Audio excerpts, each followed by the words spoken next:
Thank you and welcome to the show this morning. The topic this morning is new initiatives in higher education in the state of Tennessee, and we're fortunate to have with us to talk about some of the things that are being done in higher education in the state of Tennessee, the Chancellor of the Tennessee Board of Regents, Dr. Charles Manning. And of course, Dr. Manning, let me welcome you to the show this morning. Here. And to tell you how delighted we are to have you, and to also remind our audience that you've been with us on a couple of occasions, and so that means that there are some of the viewers who might know you, but at the same time there might be a number who might not know you, and so what we'd like to do is to have you to give us some background information about your background, your education, and some of the things that eventually led you to the Tennessee Board of Regents as the Chancellor of the system. Well, thank you, and I've been here 7 years and love it. But going back before that, I've had the opportunity to be in a similar kind of position in West Virginia. I've been in Colorado and Oklahoma and Missouri for periods of time, all working in higher education, and very much enjoy it. Enjoy being here. Very good. And of course, this is probably a very, very exciting time in the state of Tennessee dealing with higher education, because we know that the governor has been involved in providing a number of new initiatives, and so we would like to talk about that today. But before we get into that, Dr. Manning, let's have you to give us some information, our audience, some information about the Tennessee Board of Regents and some of the things that are associated with that, the status. I appreciate that very much. It's you know, when I came here, it sounds pretty good, Chancellor of the Tennessee Board of Regents, and lots of time people say, well, that sounds good. What is that? And I've come down after 7 years. I figured out how to talk about Tennessee Board of Regents. It's all of public higher education in the state of Tennessee that's not orange. Orange, very good. It's not the University of Tennessee, but includes 6 universities from University of Memphis to East Tennessee, and of course in Middle Tennessee. We have Tennessee State University, we have Austin Peay, we have Middle Tennessee, and Tennessee Tech off to the east a little bit.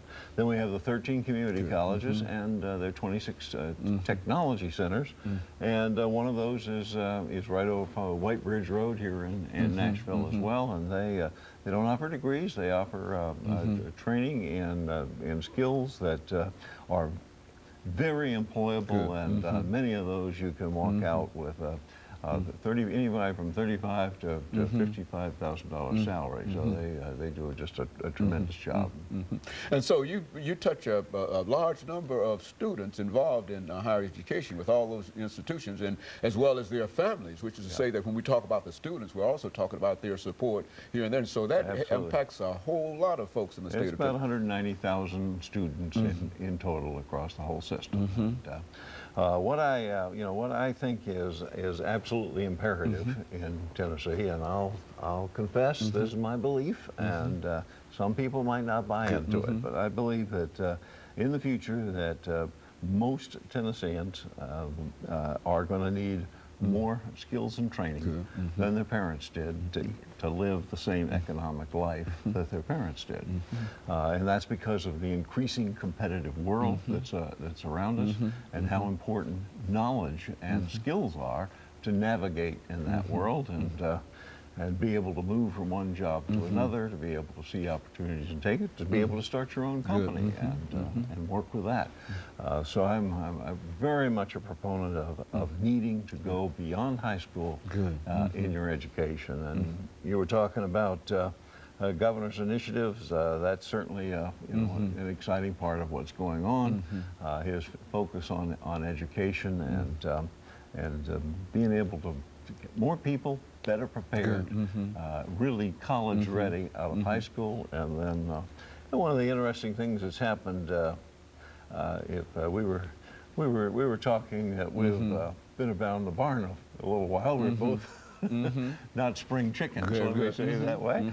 But when I went to school, the responsibility for getting through was yours personally as a student. And in fact, institutions would brag about 2 things, talk about what quality they had, how high their admission standards were, how many people they flunked out. You know, if you didn't make it, so the old story of look to the left of you, look to the right of you, not everybody's going to be here, and that was a point of honor. Well, today the society, with many, many more people needing to get post-secondary education, the whole focus is retention and graduation and getting people through. So we need more people in and more people through, and that's a lot of what the governor is talking about and promoting, and thinking of education as a pipeline from preschool on through a post-secondary experience. Very good. And of course, Chester, let us take this first commercial break, and we'll be back, and we'll continue these initiatives that the governor is making so that everybody can be involved in it. And of course, we'll be back with our audience following this very, very short commercial break.